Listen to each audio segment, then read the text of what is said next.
Hello everybody, this is Peter the Rock. I'm in Maidenhead and I've never been to this spot on the planet ever before.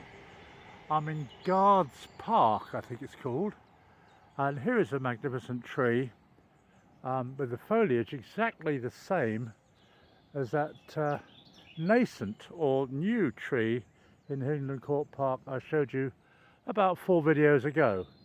Very pleasant park, full of daisies, no buttercups, which is slightly unusual. I wonder if they're competing. But I don't want to just show you that. I'll do a scan around this, I suppose, smallish park. A magnificent tree ahead of me there. And guess what? I'm coming up to some water.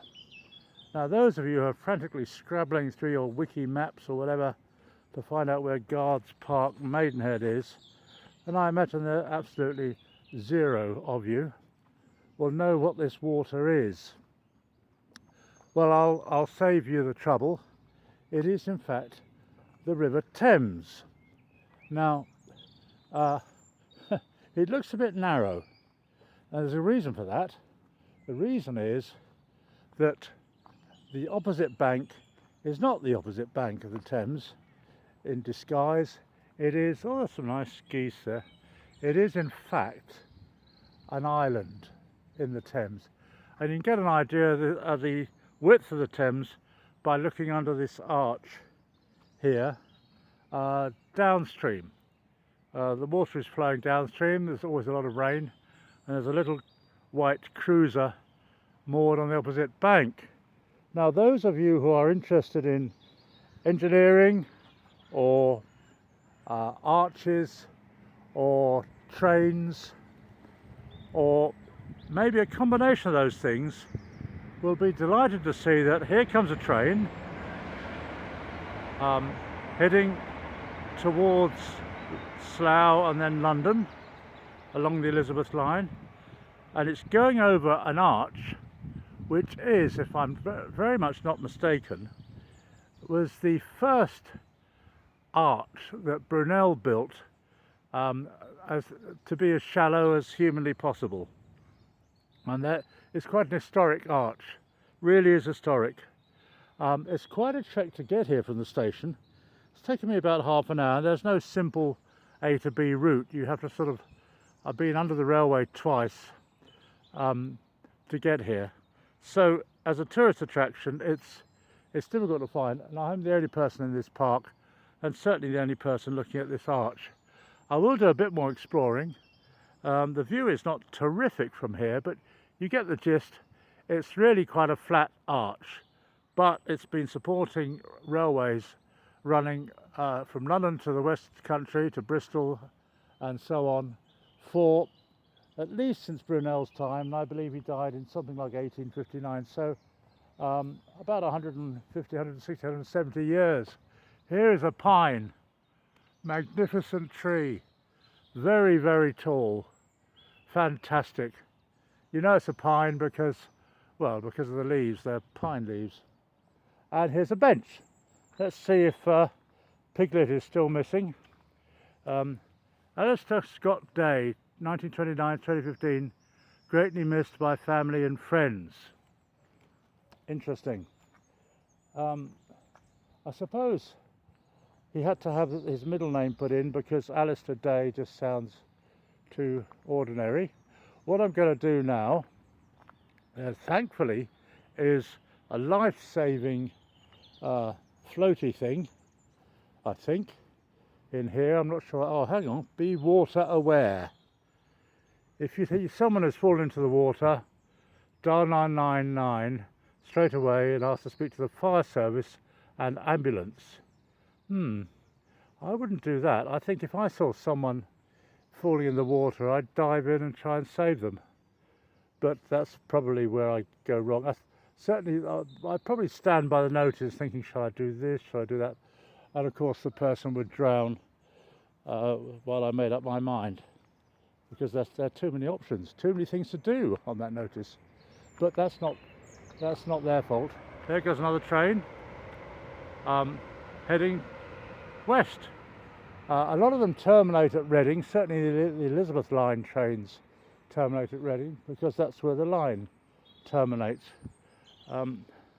This is a magnificent goose. Marvellous. Obviously accustomed to people because I'm a person.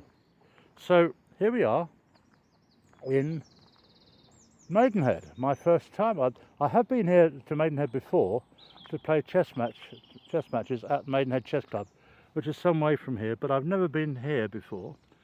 In loving memory of Patricia Price, 1939 to 2004. I think she was 65. She died 65 years old. In fact, all the benches seem to be in loving memory of friends and family. This is what I love, an information board. A little bit tacky, but not too bad. And there is a UR here, folks, yes. Fantastic. I shall make it clear where it is. It's there. So I am here, and there's a footbridge. I'll quickly read the essence of this. This park was created by Maidenhead Civic Society to commemorate the Silver Jubilee in 1977. Oh, it's not been around long. Unique ornate footbridge built around 1865. It is indeed ornate and unique. All footbridges are unique.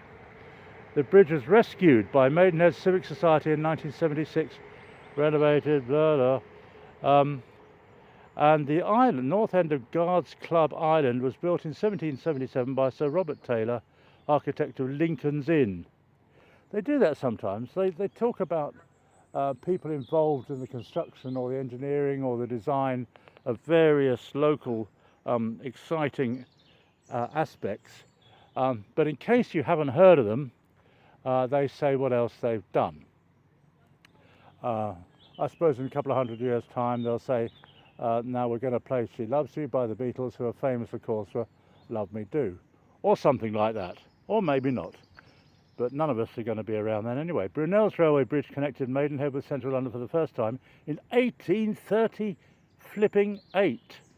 Incorporated 2 arches, 123 feet wide, which are the largest and flattest brickwork spans ever built.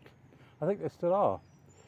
The effect of the sounding arch can be experienced from beneath the arch at River Road on the Buckinghamshire bank. Well, I think I'm on the Berkshire bank because I'm in Maidenhead, where a plaque marks the spot. So I'll try to get to that if I can.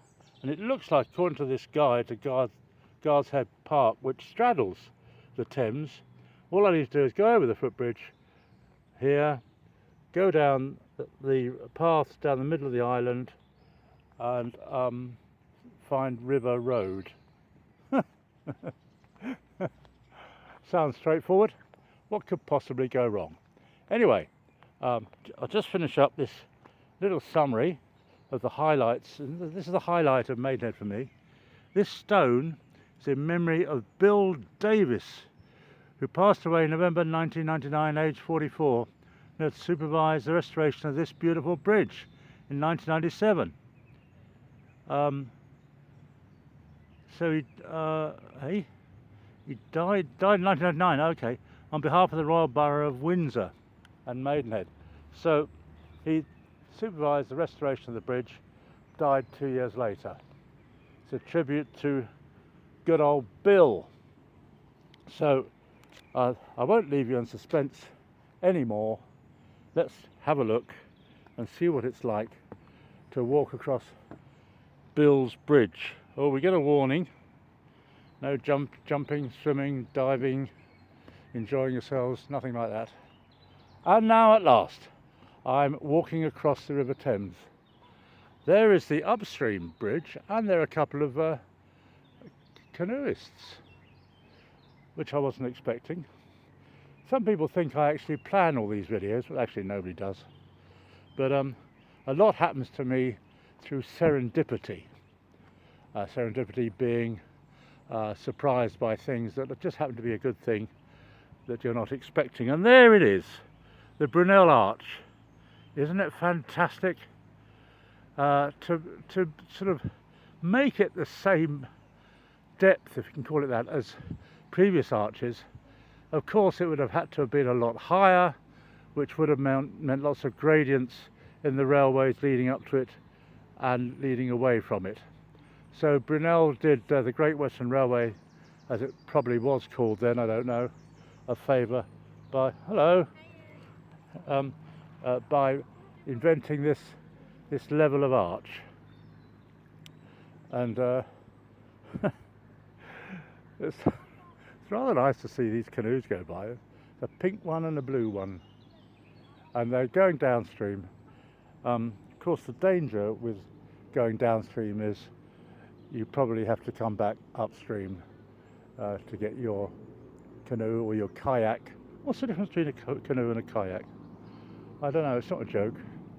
So there we are. Thanks a lot for watching this. I'm going to try to get a bit nearer, try and find River Road, and if so, they'll be in the next video. It's Peter the Rock. It's Sunday the 26th of May, is that right? Yes. Thanks for watching, like and subscribe. Cheers.